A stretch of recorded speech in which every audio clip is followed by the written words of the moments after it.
So, ఈరోజు మనం మాట్లాడకపోతే 'big boss' season 9 nominations. So, తెలుసు కదా ఆల్రెడీ నామినేషన్స్ జరుగుతున్నాయి లైవ్‌లో. సో, నేను లైవ్ చూసి వీడియో చేస్తున్నా. సో, ఫస్ట్ వచ్చింది మాత్రం ప్రియానే. ప్రియా వచ్చి ఫస్ట్ నామినేట్ చేసింది సంజనని. సంజనని చెప్పిన పాయింట్లు ఏమంటే హౌస్ హార్మనీ లేదు, బాడీ బాడీ షేమింగ్ చేస్తున్నారు, వర్డ్స్ వదులుతున్నారు అని నామినేట్ చేసింది. సో, ఈ నామినేషన్ విషయం మీకు తెలుసు కదా! వచ్చిన బయట నుంచి వచ్చిన కంటెస్టెంట్ ఒకడిని నామినేట్ చేయాలి. సో, ఇంకో డ్రాగన్ తీసుకెళ్ళి ఆ లోపల ఎవరైనా కంటెస్టెంట్‌కి ఇచ్చి, ఆ కంటెస్టెంట్ ఎవరు చేస్తారని చూసుకోవాలి. సో, ప్రియ ఫస్ట్ సంజన చేసింది. సెకండ్ డ్రాగన్ తీసుకెళ్ళి కళ్యాణ్‌కి ఇచ్చింది. కళ్యాణ్ తీసుకుపోయి రాముని నామినేట్ చేసాడు. రాముకి చెప్పిన పాయింట్ కూడా పెద్ద పాయింట్ ఏం కాదు. లాస్ట్ వీకే పెద్ద తుపాస్ది. అందులో అసలేం లేదు. అదే దిక్కుమాల గేమ్ అది. అదొక దొంగతనం గేము. ఆ దొంగతనం గేమ్‌లో రాము ఆడలేదని నీకేం చెప్పాడు. ఇంకా రాము దానికేమో మీరు లాస్ట్ నామినేట్‌కి ఇది సపోర్ట్ టాస్క్. సో, సపోర్ట్ చేయాలి అది ఇది అని మాట్లాడుతాం. సో, రాముని నామినేట్ చేసి ఇట్స్ ఓకే. అది పెద్ద నామినేషన్ పాయింట్‌లేం కాదు. సో, సెకండ్ వచ్చేది మనీష్. మనీష్ వచ్చి ఫస్ట్ నామినేట్ చేసింది కళ్యాణ్. మనీష్ వచ్చి కళ్యాణ్‌కి నువ్వు ఒక విన్నర్‌వి. ఈ ట్రోఫీ నీకే. ఈ ట్రోఫీ నీదే. నువ్వు తప్ప ఇంకా ఈ హౌస్‌లో ఎవరు లేరన్న పెద్ద పెద్ద బిల్డప్ పెద్ద పెద్ద కటింగ్‌లు ఇచ్చి మరీ కళ్యాణ్ లేపాడు. సో, వచ్చినాక ఫస్ట్ ఇంకా చెప్పండి డైరెక్ట్ కళ్యాణ్ నామినేట్ చేస్తాను. నువ్వే నా నామినేషన్. సో, నేను నీకు నామినేట్ చేయడం లేదు. నేను నీకు హింట్స్ ఇస్తాను. హింట్స్‌ని తీసుకుపోయి నువ్వు ఖచ్చితంగా ట్రోఫీ కొడతావేమో అని చెప్పి మనీష్ అయితే యాక్చువల్లీ కళ్యాణ్‌కి ఇవి ఏదో ఒక పెద్ద క్లాస్ ఇచ్చి నువ్వు ఖచ్చితంగా విన్నర్ అవ్వాలి.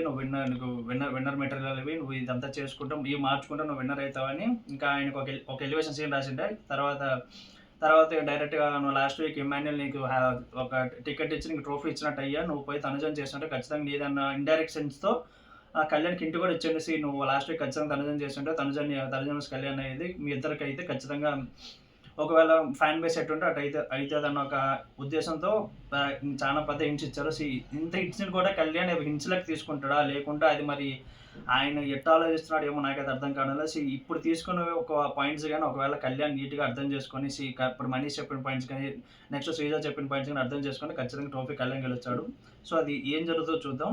సో, ఇప్పుడు మనం మనీష్ ఏం చేసారో చేద్దాం.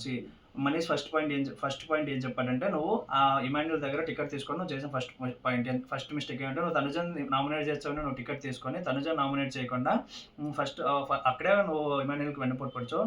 సో, నువ్వు ఒకరు నామినేట్ చేస్తావని తీసుకున్నప్పుడు నువ్వు ఆయన నామినేట్ చేయాలి. లేదు నువ్వు ఆయన నామినేట్ చేయను అన్నప్పుడు నువ్వు నామినేషన్స్ ముందే నువ్వు మాట్లాడుకోవాలి. ఇమాన్యుయల్‌కి అప్పుడే చెప్పుకోవాల్సింది నువ్వు. నేను తనుజని నామినేట్ చేయాలనుకోవట్లేదు. నేను వేరే వాళ్ళని. నువ్వేదో డైరెక్ట్‌గా వచ్చి నేను సంజన గారిని నామినేట్ చేస్తాను. నువ్వు సంజన గారిని నామినేట్ చేసిన పాయింట్ కూడా పెద్ద పాయింట్ కాదు కదా! అది కూడా తుప్పాస్ పాయింట్. ఆ పాయింట్‌ని తీసుకొచ్చి నేను సంజన గారిని నామినేట్ చేస్తానంటే ఇంకా ఇది నువ్వేందో తనుజకి భయపడినట్టు ఇంకా. అంటే నీకేదో ధైర్యం సరిపోక నువ్వు తనుజ నామినేట్ చేయలేక నామినేట్ చేసినట్టుంది ఇప్పుడు సంజన గారిని. నువ్వు తనుజని భయపడే చేయలేదనుకో. రమ్యని చేయొచ్చు కదా! ఇప్పుడు రమ్యకి అక్కడ ఓన్లీ ఒకరు మాత్రమే నామినేట్ చేశావు. నువ్వు పోయి రమ్యకి నామినేట్ చేస్తే ఏమైతది? రమ్య కోసం నీకు వీడియో కూడా చూపించాను 'నాగార్జున అభయ' అని. నువ్వు నువ్వు ఒక అమ్మాయిని పిచ్చోడని, ఇంక అమ్మాయిలు పిచ్చోడని ఇంత పెద్ద ముద్రేసినా కూడా నువ్వు కనీసం ఆమెను నామినేట్ చేయాలనుకోవట్లేదు ఎందుకు? నాకు అర్థం కాలే. అప్పుడు కూడా మనీష్ ఏం చెప్పాడు, మనం Bharani garu second week nomination అప్పుడు ఐదుగురం పోయి భరణి గారిని నామినేట్ చేసినాం. సో, ఇప్పుడు నువ్వు వచ్చి రమ్యని నామినేట్ చేయడంలో నువ్వు నామినేట్ చేయొచ్చు. ఓకే. ఇప్పుడు నామినేట్ చేయకూడదు. నువ్వు ఒక్కరినే 5 సార్లు నామినేట్ చేసుకో. నీకు పాయింట్స్ నీకు రమ్య గారు కూడా లేదనుకో. నువ్వు కెప్టెన్‌గా ఉన్నప్పుడు మాధురి గారి మీద నీకు పాయింట్స్ ఉన్నాయి కదా! మాధురి గారిని నువ్వు చేయొచ్చు కదా కనీసం. మాధురి గారు కూడా నీ మీద కెప్టెన్ ఉన్నప్పుడు కోప్పడారు. సరే నీకు తనుజని చేయలేదన్నప్పుడు మాధురి గారిని చేయొచ్చు, రమ్యని చేయొచ్చు. ఇంకెవరు లేరని సంజన గారు తీసుకొని సంజన గారి మీద ఒక పాయింట్ పెట్టుకొని ఆమె నామినేట్ చేసావు. ఇక్కడ మనీష్ అని ఒక మంచి మాట ఏం తెలుసా? ముద్దు మాటలు చెప్పి మరి మందార పూలు చెవిలో పెడుతున్నాడన్న మాట ఇది చాలా పెద్ద మాట. ఇది కానీ కళ్యాణ్ అర్థం చేసుకొని ఈ మాటను గాని కళ్యాణ్ అర్థం చేసుకొని ఖచ్చితంగా ఈ 'బిగ్ బాస్' నేను విన్నర్ అయితాడు. లేదు కళ్యాణ్ నాకు ఇది అర్థం కాలేదు. నేను ఇంకా తనుజంగా తిరుగుతాను అనుకుంటే మాత్రం ఖచ్చితంగా ఇంకెవరేం చేయలేరు. ఇన్ని పాయింట్లు చెప్పిన కళ్యాణ్ ఏమనంటే నేను అన్ని విషయాలు ఒప్పుకుంటా అన్నాడు. ఇక్కడ నాకు అర్థం కాని విషయం అంటే ఇప్పుడు కళ్యాణ్ కన్‌ఫ్యూజ్ అవుతున్నాడా? లేకుండా మనీష్ చెప్పింది నాకు అర్థం కావట్లేదా? నాకైతే అర్థం కావట్లేదు. ఒక వీక్ ముందేమో తనుజని చేయాలనుకుంటాడు. కానీ ఇప్పుడేం చేయలేదంటాడు. సీ ఈ అసలు నాకు కళ్యాణ్ విషయం ఏందో కళ్యాణ్‌కి ఏమైందో నాకు అర్థం కావడం లేదు. ఇన్ని పాయింట్స్ చెప్పినా కూడా నాకు తనుజ నెగ్గేసుకొచ్చి నేనేం చేయలేను. ఇంకా టాపిక్ కూడా మాట్లాడి వేస్ట్. సో, అప్పుడు ఇమాన్యుయల్ ఏమన్నాడంటే ఇమాన్యుయల్ అప్పుడే చెప్తాడు ఏమని, కళ్యాణ్ నువ్వు నాకు నామినేట్ చేస్తావని ఎప్పటి నుంచి చెప్పినావు. కానీ ఆ రోజు నువ్వేం చెప్పినావంటే ఖచ్చితంగా నేను తనుజని నామినేట్ చేస్తాను అన్నావు కాబట్టే నేను నీకు టికెట్ ఇచ్చాను. లేదనుకోని నేను నీకు టికెట్ ఇవ్వకపోయాను. నేను ఇంకెవరికెవరో టికెట్ ఇచ్చుకున్నానని అప్పుడు ఇమాన్యుయల్ మధ్యలో చెప్తాడు. సో, హ్మ్. మనీష్ ఇంక అందరికి అన్నింటిలో ఇచ్చేసినాడు. మనీష్ అనేవాడు కళ్యాణ్‌ని తీసుకొచ్చి నువ్వు ఇంకా ఈ 'బిగ్ బాస్' నేను విన్నర్‌వి అని చెప్పి ఇంక అంతకంటే హింట్స్ ఇంకెవరికీ ఇయ్యలేదు. అంత హింట్స్ ఇచ్చాడు. సో ఇప్పటికైనా ఇది అర్థం చేసుకొని కళ్యాణ్ తన గేమ్ మార్చుకుంటాడు, లేకుంటే ఇంకా ఆయన ఇష్టం, ఇంకా మనం ఎక్కువ మాట్లాడకూడదు. సో అది ఫస్ట్ అది కళ్యాణ్ పొడి చేసినట్టు అయిపోయింది. కళ్యాణ్ సెకండ్ టార్గెట్ కోసం అప్పుడు అందరిని అడిగాడు ఎవరికి కావాలని అడిగితే ఫస్ట్ సంజన ఏమో నేను చెప్తాను నాకు రాము ఉన్నాను అంటది. తర్వాత మనీష్ తర్వాత కూర్చొని అందరిని అడుగుతారు ఎవరికైనా పాయింట్స్ అని అందరూ ఇమాన్యుల్ పేరు చెప్తారు. సో ఇమాన్యుల్ తీసుకొని ఇంకా సెకండ్ టార్గెట్ ఇచ్చాడు. ఇంక ఇమాన్యుల్ డైరెక్ట్గా వచ్చి నా నామినేషన్ తనుజ అంటాడు. సో ఇక్కడ point clear. Emmanuel last week ఏం చెప్పాడు, నాకు ఒక పాయింట్ ఉంది, నేను పాయింట్ ప్రకారం నామినేట్ చేస్తాను అన్నాడు. డ్రాగన్ తీసుకున్నాడు, ఆ పాయింట్ చెప్పాడు, ఆ పాయింట్తో నామినేట్ చేశాడు. ఏమని నామినేట్ చేశాడు, is Nagarjuna Babu last week వచ్చినప్పుడు ఐఎస్ స్టోన్ కరోహరాల అనేది ఒక పాయింట్. ఆ పాయింట్ అడుగుతాడు. సో ఆ పక్కన దివ్య ఉంటుంది, ఇమాన్యుల్ ఉంటాడు, వీళ్ళు ముగ్గురు కూర్చొని మాట్లాడుకుంటారు. అక్కడ ఏమైందంటే ఆ రోజు అదొక బ్రేక్ ఇచ్చారనమాట. ఆ బ్రేక్ మధ్యలో మాట్లాడుకుంటారు. ఆ బ్రేక్ మధ్యలో ఇమాన్యుల్ ఇక తనుజ ఏమంటే నాకైతే ఆమెకు అర్హురాలు కాదన్నట్టు మాట్లాడుతుంది వీళ్ళతో పాటు. సో మళ్ళీ నాగార్జున బాబు అడిగినప్పుడు ఏం చెప్తుంది, లేదు ఆమెకి ఇది ఖచ్చితంగా ఈ స్టోన్ కావాలి, ఈ స్టోన్ ఆమెతో ఉండాలని, ఆ స్టోన్ ఉండాలని అంటది. ఇంక ఇది చాలా పెద్ద అసలు ఏమో. అప్పుడు ఇమాన్యుల్ అని ఏమంటాడంటే నేను బ్లైండ్గా తనుజని నమ్ముతా, తనుజ సేఫ్ ఆడదు, తనుజ సూపర్ ఆడుతుంది అంటే నాకు అర్థం కాలేదు. తనుజని ఎందుకు బ్లైండ్గా నమ్మాలి, నీకేమో ఆడుకోవచ్చు కదా, నువ్వు తనుజని ఎందుకు నమ్మాలి, తనుజతో ఎందుకు ఉండాలి. ఈ హౌస్ అంతా భజన చేస్తాను అయ్యా తనుజ నాకు అర్థమే కావడం లేదు ఈ హౌస్ అంతా.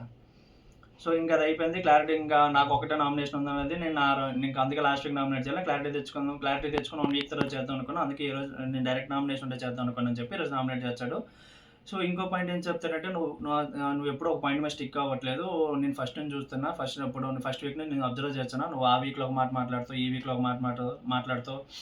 సో ఇవన్నీ ఇంకా చాలా ఇంతకోసం మాట్లాడి వేస్ట్. ఇంకా ఈ తనుజ ఎంత ఇంకా ఫస్ట్లో ఏమన్నది నా బర్నీ తప్ప ఎవరు సపోర్ట్ చేయలేదని, తర్వాత వచ్చి బర్నీ దగ్గర ఇంకో మాట మాట్లాడి ఇమాన్యుల్ దగ్గర నువ్వు తప్ప ఎవరు సపోర్ట్ చేయలేదని బర్నీ కోసం 100 సార్లు బ్యాక్ పిచ్చింగ్ చేసింది. ఫస్ట్ అసలు బర్నీ వెళ్ళిపోవడం కారణం ఏం లేదు, కానీ ఫస్ట్ 3 వీక్స్ 4 వీక్ ఇంకా ఆమె చేస్తూనే ఉంటుంది. దానికి వెన్నుపోట్లు పొడిచానే ఉంటుంది, ఈమె మళ్ళీ వెన్నుపోట్ల కోసం మాట్లాడుతూ ఉంటుంది. కానీ సో ఇంకా అది అయిపోయింది. ఇంకా అప్పుడు ఇంకా బొమ్మల టాస్క్ కోసం మాట్లాడు. బొమ్మల టాస్క్లో ఇమాన్యుల్ చాలా పెద్ద బొమ్మల టాస్క్ ఆ రోజు ఇమాన్యులే వద్దులే ఎవరిపైన పర్లేదని ఆయనే తల ఊపుతాడు. ఇప్పుడు మళ్ళీ లేదు నేను ఆ రోజు తల ఊపలేదు, నువ్వు నాకు ఆ రోజు సపోర్ట్ చేయలేదని మాట్లాడుకొని చాలా తప్పు, ఇది ఇమాన్యుల్దే తప్పు.